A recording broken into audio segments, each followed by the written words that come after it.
The first ship did not fall in a dramatic, cinematic arc. It simply stopped being a coherent threat.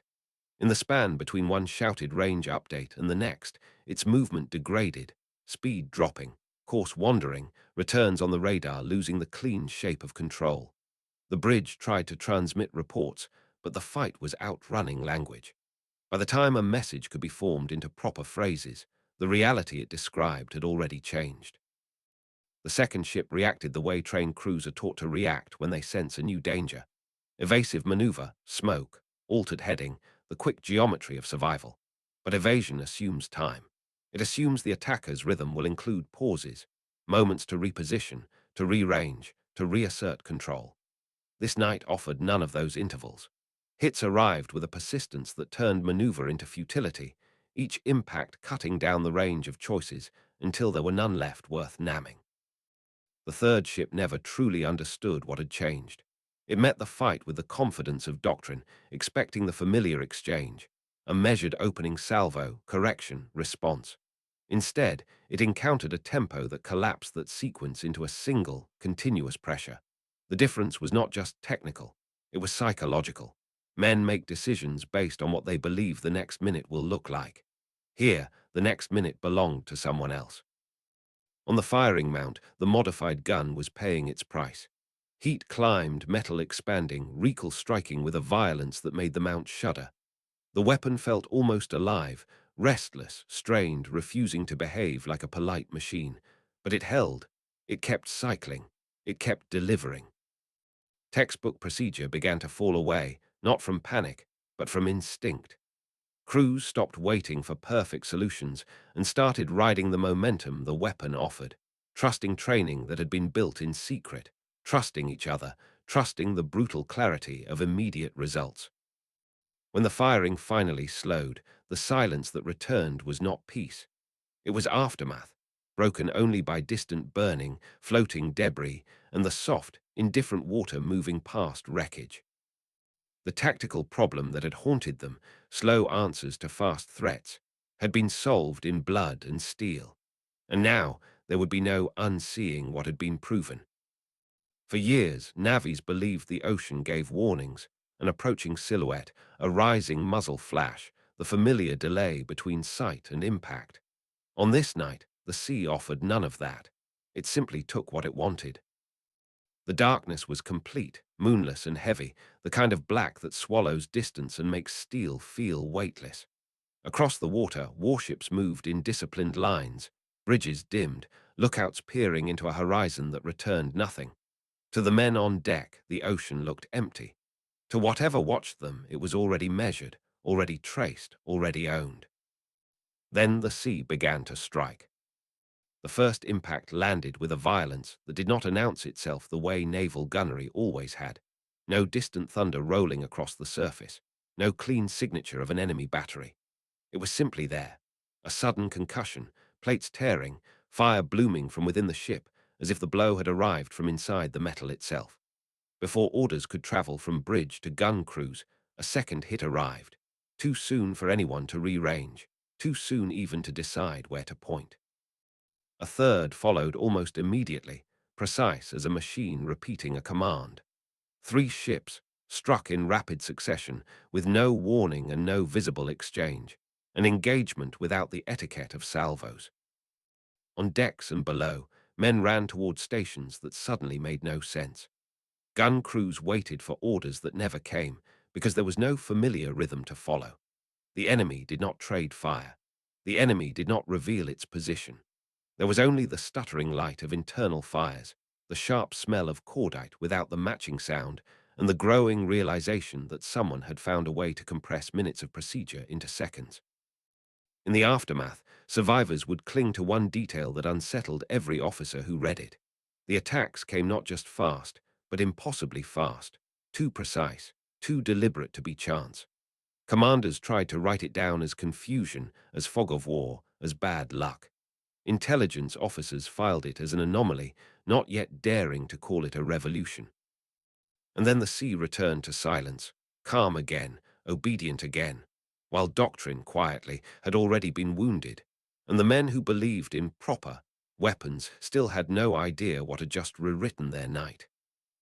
Months earlier, far from the glare of searchlights and burning decks, the argument had taken place in a quieter arena: office lamps, drafting tables, and the careful language of memoranda.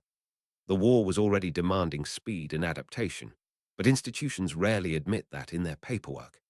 In the files of a naval ordnance bureau, a proposed modification was logged, reviewed, and treated like a problem to be contained rather than a solution to be tested. On paper, the idea looked almost offensively simple, a change that promised more decisive firepower in less time. Yet the first reactions were not curiosity, but recall. Senior officers and safety reviewers circled the same phrases: unsafe, improper, not in accordance with procedure. The modification, they argued, might work in controlled conditions, but war was not only about what a weapon could do. It was about what it could do without breaking the chain of command, without breaking itself, without breaking the men expected to trust it. The inventor did not help his case. He spoke in the blunt vocabulary of mechanics and combat reports, not in the cautious dialect of committees. Where he saw wasted seconds and predictable failures, they heard disruption. He was labeled difficult, not because his calculations were wrong, but because his tone suggested that standard doctrine was already obsolete. Tradition, as it often does, stepped forward as a witness for the defense. Proven systems, they insisted, were safer than untested improvements. Reliability mattered more than brilliance. Better a weapon that behaved politely than one that demanded new habits under stress. So bureaucracy did what it always does when faced with something it cannot easily classify. It delayed, it reviewed, it requested revisions that changed nothing, and finally it forbade. In corridors and workshops, the modification gained a nickname: dirty, not immoral, simply inelegant, a violation of the neat balance between order and power. And the war moved on, as wars always do, assuming the rejection had settled the matter, unaware that the sea would soon demand an answer the paperwork had refused to give. Military institutions are built to survive chaos by refusing to resemble it. In war, unpredictability kills, but so can unpredictability inside your own ranks. That is why, long before a weapon is judged by the enemy it can destroy, it is judged by the order it can preserve. A system that behaves the same way every time is trusted not just for its lethality, but for its obedience. Naval gunnery, especially, was a ritual as much as a method. Rangefinders, fire control tables, and carefully timed salvos created a rhythm commanders could understand. It allowed officers to measure a battle in sequences: spot, correct, fire again. Each step reinforcing the belief that the ship, like the institution behind it, remained in control. A modification that threatened to accelerate that rhythm or distort it was not merely a technical change. It was an interruption of the language commanders spoke under pressure. To the men who signed off on doctrine, a weapon that fired faster than procedures could comfortably manage looked like a liability dressed as an advantage. It could overheat. It could strain components. It could tempt crews into reckless patterns. And above all, it could produce outcomes that were difficult to explain on paper. In bureaucratic terms, unpredictability is a defect, even when it arrives in the shape of victory. There is a quiet conservatism in command that is often mistaken for cowardice. It is not fear of battle, but fear of losing the ability to govern it. Some commanders, faced with that choice, will accept a slower loss, a loss they can narrate and understand, over an uncontrollable success that sets a precedent they cannot regulate. So the ban became more than a safety measure. It became a statement of faith. Wars are won by discipline, not improvisation, by systems, not individuals, by the steady hand rather than the clever one. The innovator who offered the dirty solution was eased out of the conversation. His data was filed, stamped, and buried in archives where inconvenient numbers often go to die. For a time, the belief held. Ships sailed, manuals remained unchanged, and the institution reassured itself that order was protection. But history has a habit of visiting such confidence at night, when reality intrudes and doctrine discovers it is not the one holding the weapon. He was not shaped in lecture halls where weapons existed as diagrams and equations. He came from the hard, practical world where metal bent, springs fatigued, and mechanisms failed at the worst possible moment. His education was technical, but his real schooling was failure. Parts that cracked, designs that looked perfect until a live round exposed what a blueprint could not. In wartime, that kind of experience produces a particular temperament, impatient with ceremony, loyal only to what works. While committees argued from trials and tables, he studied weapons the way sailors and gunners understood them, through behavior. He read combat reports the way other men read manuals, searching for patterns. Jams that happened under heat, delays that arrived when crews were exhausted, the long, fatal seconds between seeing a target and being able to answer it. He was less interested in how a gun performed on a calm range than in how it behaved when a ship rolled, when salt air crusted the metal, when visibility collapsed and decisions were measured in breaths. The problem he aimed at was one the institution had come to accept as inevitable, that standard weapons were accurate, but slow, dependable, but too polite for the tempo of modern combat. The Navy had built a doctrine around that limitation, turning it into a kind of natural law. He did not accept it. He treated it as an engineering defect that had simply been left alone for too long. To him, cleanliness and elegance were peacetime luxuries, virtues for parades and inspections. In war, a weapon existed for a single purpose, to deliver force when time was scarce. If that demanded roughness, more wear, harder maintenance, then so be it. Men did not die because a mechanism was inelegant. They died because it was late. But superiors rarely hear such arguments as pure efficiency. They hear defiance.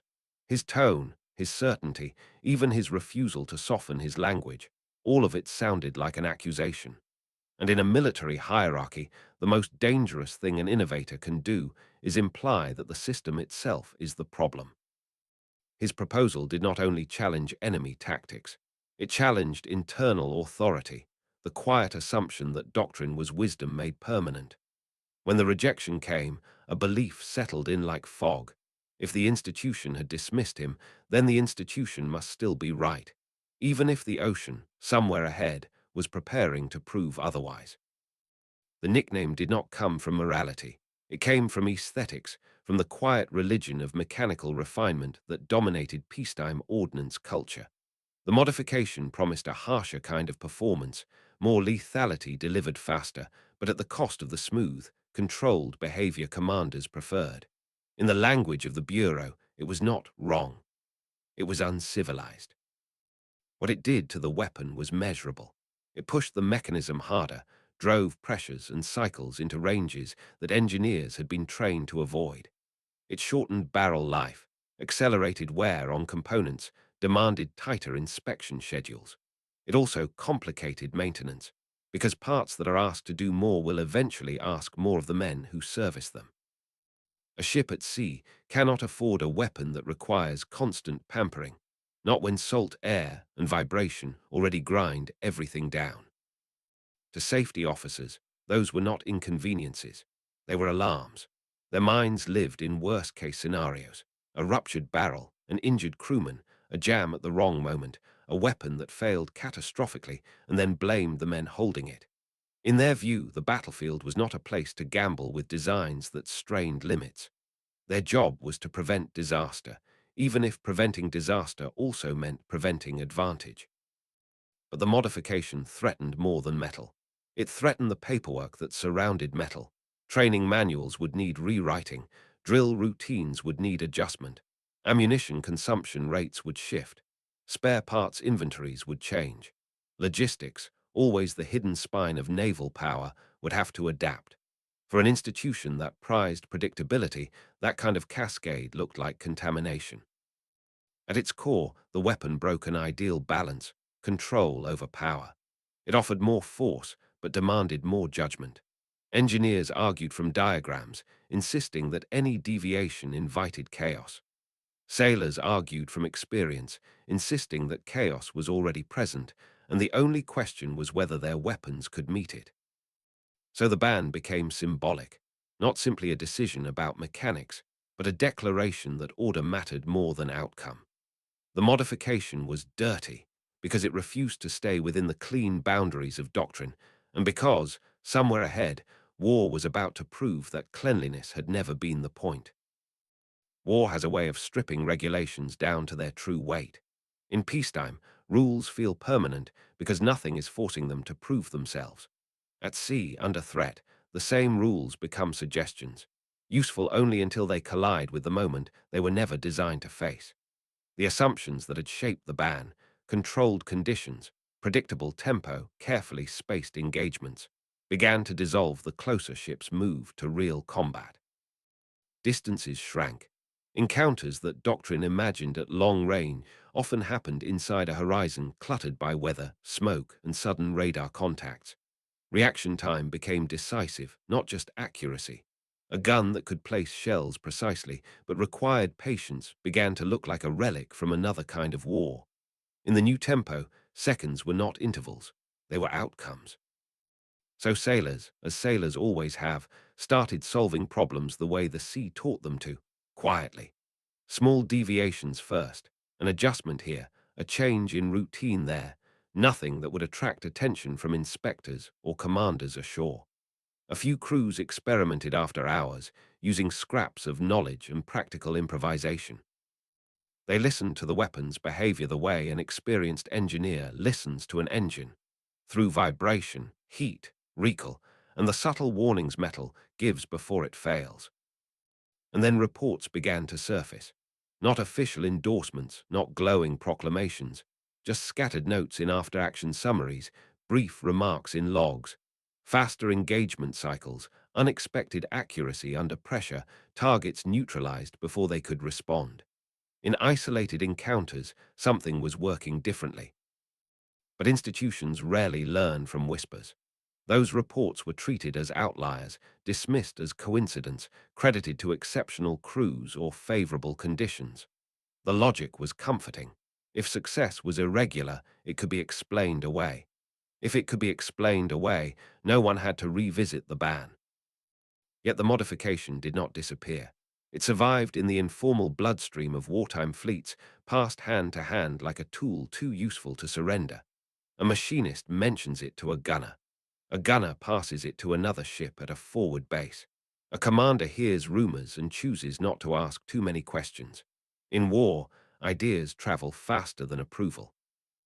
The enemy did not need new miracles to gain an edge. They only needed to understand a weakness everyone already knew, and then exploit it without hesitation. In close, fast-moving encounters, they learned to press the moment between detection and response, the brief interval when a ship's batteries were technically ready, yet doctrinally still setting the fight. It was a narrow window, but on the sea, narrow windows are where ships die. The standard armament was not flawed in the way peacetime engineers feared. It was accurate, it was reliable, it performed exactly as promised, provided the battle behaved like the textbooks. But real conditions were rarely polite. A rolling deck, spray on optics, hurried ranging, incomplete target identification, each factor stretched the time between first contact and first effective hits. Accuracy remained. Speed did not. And speed now was everything. Engagements were being decided in seconds, not in measured salvos traded across long distances. A ship that could fire first and keep firing with decisive tempo could break an opponent's ability to maneuver, to communicate, to return fire at all. In that kind of fight, the traditional cadence of naval gunnery, spot, correct, fire, began to feel like a ceremony performed while the enemy was already acting. This was the gap the band modification addressed with uncomfortable clarity. It was not a theoretical improvement. It was a direct answer to the tempo of modern combat. Compress the cycle, reduce the pauses, deliver multiple effective strikes before the enemy could settle into its own rhythm. It did what doctrine said could not be done safely, because doctrine had been written in a world where safe was assumed to be possible. Crews, seeing the problem with their own eyes, asked for permission.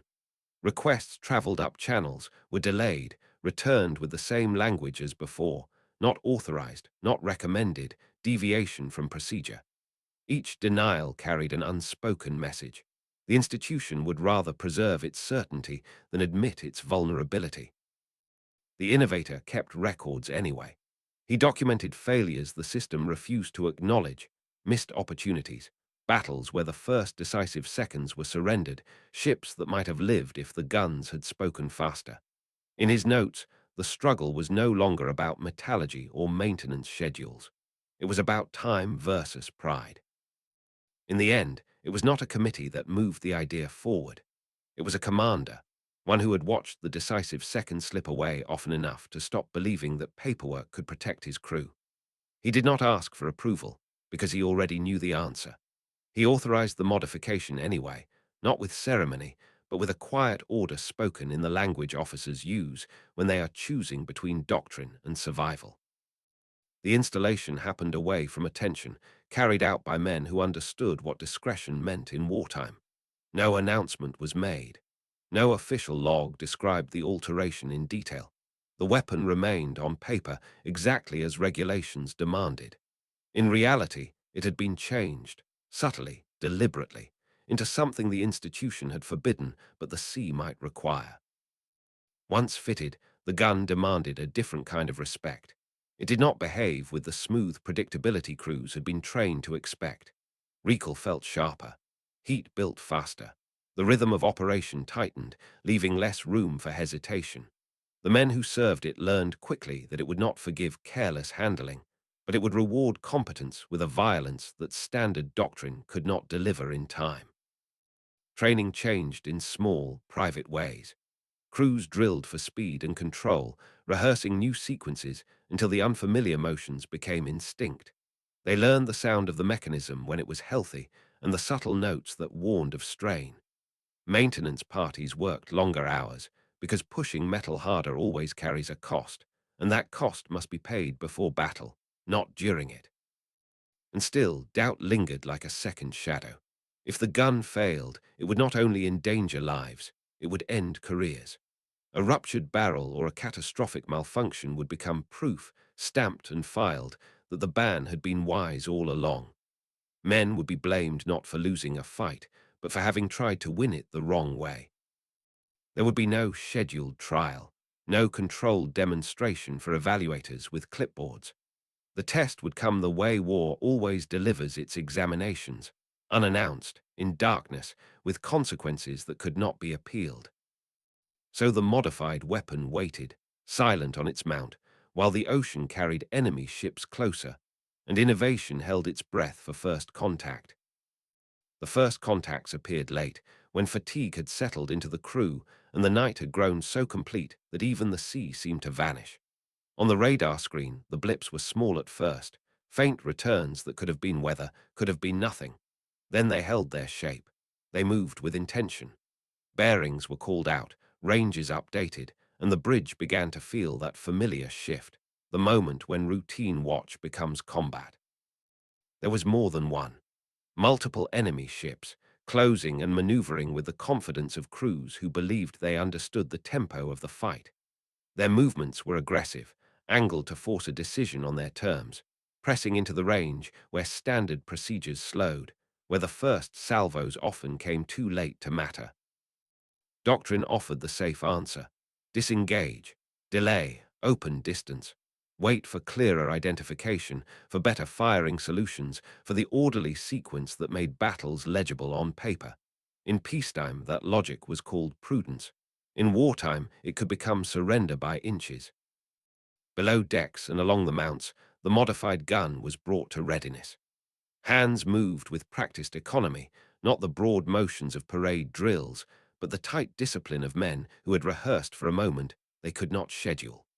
The weapon sat there like a contradiction, heated by the willingness to risk careers, cooled by the knowledge that failure would be immediate and public. When the order came, it did not follow the comfortable cadence of traditional engagements.